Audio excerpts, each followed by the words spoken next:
No. Oh, it's so nice to meet you. Nice No, to we meet were you. not there. No, we're Yeah, Holy crap, it's like 10 a.m. I'm gonna get in on the gossip already. You're our friend. No, we're trying to keep our other friends around. We are on FilmsGoneWild.com. My name is John Wildman. I'm the editor-in-chief of Films Gone Wild, and we're doing interviews out of Dances with Films in LA. We're at Hollywood and Highland, at the Chinese Theater. Right now we're doing interviews at the Filmmaker Lounge and the Kookaburra Lounge. And this is a cool freaking short. I've been really looking forward to talking to you about this. Thank you. Introduce yourself, please. So I'm Dolores Rice, and I'm the writer-director of FACT. Okay. Our audience has not seen the film yet, so introduce us to FACT. Oh, actually. The log line, like the elevator? Yes, give us the elevator. It's such an incredible movie. It's a story about a woman boxing her way back to herself. You know what? This, I mean, you know, empowerment tales in film happen all the time, are done all the time, because of course it's a never-ending fun. We can't get enough of that because we all have, you know, our various versions of this. But women in particular have a hardcore version of this in themselves, regardless of where they are in life. And what I found so affecting about this is that on a ground level, this film is so accessible. You know, and it's a thing where you go, you know, because when you watch, like, you know, big studio productions and stuff, well, then you go, well, yeah, we're supposed to follow along, and of course we care because we, you know, but here we go, no, I can see myself. Yeah, it's very relatable. Right. Yeah, no, I mean, I think for us, what we tried to do first and foremost was have a film that was, because it was dealing with such a tough topic, we wanted a film that was accessible. So we did it as a psychological thriller, so it's immediately engaging. And then our biggest kind of task was to search for an actress that would have that really profound vulnerability that Liz FitzGibbon has, so that the audience could actually tap into their own deepest vulnerability. And I feel like that's the success of the film, is it really is a film where the audience can see themselves and go on that journey. And it is ultimately a feel-good movie, even though it touches on one of the deepest, darkest, you know, issues that we have in society. Absolutely, absolutely. Now on the technical side, your obvious challenge is that she's not just going through an internal transformation, she's going through an external transformation, which is great and wonderful, but as a filmmaker, you go, is this a year-long project? And as I watch it, I go, was this a year-long project? So talk about, the scope of work in terms of, did you film one part and then take a few months off? What exactly did you do? So do we give away our trade secrets? Well, no, because here's the thing, because any filmmaker watching this is going to go, well, you can fudge some things and you can, through angles you shoot and whatever, but you do this in a way, and it's great, where we get to see what she's accomplished. So we shot it over 4 days. Okay. And we did originally have a plan to shoot it over 6 months, but instead we used a body double. Okay. And while that in itself is something that's challenging as a director, what we also added into that was a movement director who worked with the actress and the body double. So all of the movement sequences, they both learned together. Were they doing like a Tai Chi thing? Yeah. Where they were doing that? Yeah. Really? Yeah. Oh my God. So it was actually quite seamless. So you just can't tell. You can't.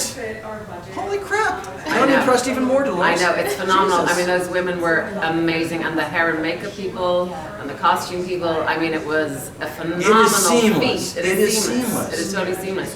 And it was also, and I mean, I don't even know how to communicate around this, but the body double, who is an incredible woman, and like so generous of her to do that role, her body was performing also, and was giving that vulnerability to the audience. So like it was her body that was acting, and it's such a gift to offer, people and women everywhere. Oh, holy crap! No, this is a whole new arena. No, because I already love this thing, and and now you know, you know, that achievement, you know, on the technical side, like I said, it is seamless, just bottom line. Yeah. All right, now let's talk about being an executive producer. Because, and I love having the opportunity to talk to producers and executive producers, because that credit can mean so many freaking things, right? It can mean, well, you know, the only way we got this movie star is we said he was an executive producer, and then we got him, you know, and sometimes you go, she came with a big freaking check. Or there's sometimes she goes, well, you know, if we wouldn't be able to shoot in this castle without them. Like there's just a lot of different ways that someone can be an executive producer. You know, and sometimes it's just, I needed a boost, and this is my friend that always gives me that boost. So, how were you an executive producer on this? Okay, it was simple. So, talk about quick. Dolores, I had seen a play by Dolores in September, which I really believed in, and we started talking about doing some projects together. She sends me the script for that in October. I was so blown away by it. By Thanksgiving, I was on a plane to Dublin, where we shot the film in 4 days. I believed in it that much. And as far as my role, I mean, when you trust and respect someone so much, it's not even, there's no fear. It's just, what can I do to be a part of it and to support this? That's it. Well, you know, and you know, as a writer and a director, you know, you are on your own always with your project and with your headspace and with will anybody give a damn for anything that I'm doing. Well, like I always say on my films, I will never get money again. I'm always convinced I will never get money again after I finish the last one, right? And so anytime, you know, someone like Dolores finds someone like you, it is like gold.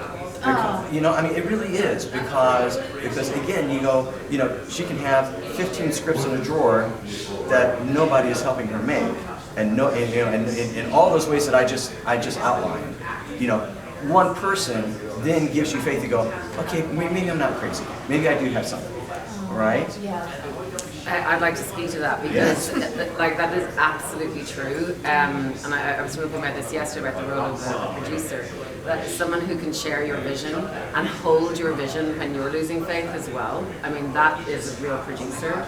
But with this film, to tackle such a challenging topic and make quite a dangerous film, and to be unwavering in your commitment to that, that is completely rare. Oh yeah. Completely rare, and it was, I mean, yeah. Okay, now, I know, because you just tipped us off, because it's shot in Belfast.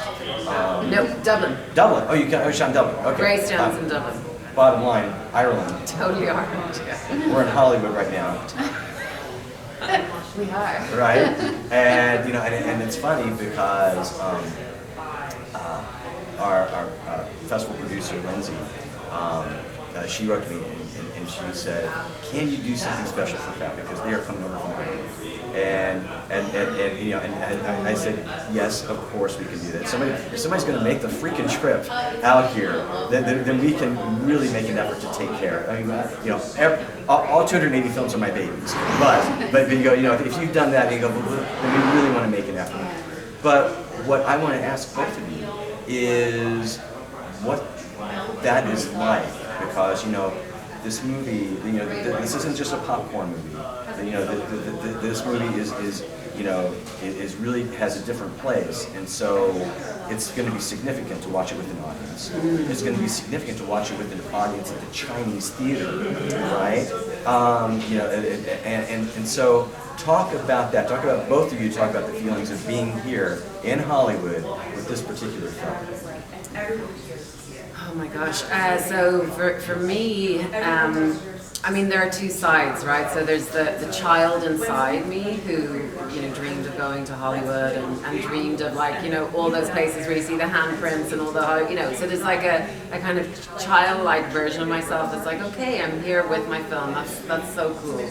And then the other side is a much more obviously adult version of, this is like a professional environment for me. This is an important film. It's an important film to me. And we're trying to figure out, you know, we're actually making a feature of the film, and we've now raised very quickly half of the finance. And so we are in LA, you know, networking, meeting people, and at this stage of life, it's really about like, how do we make an impact with this story?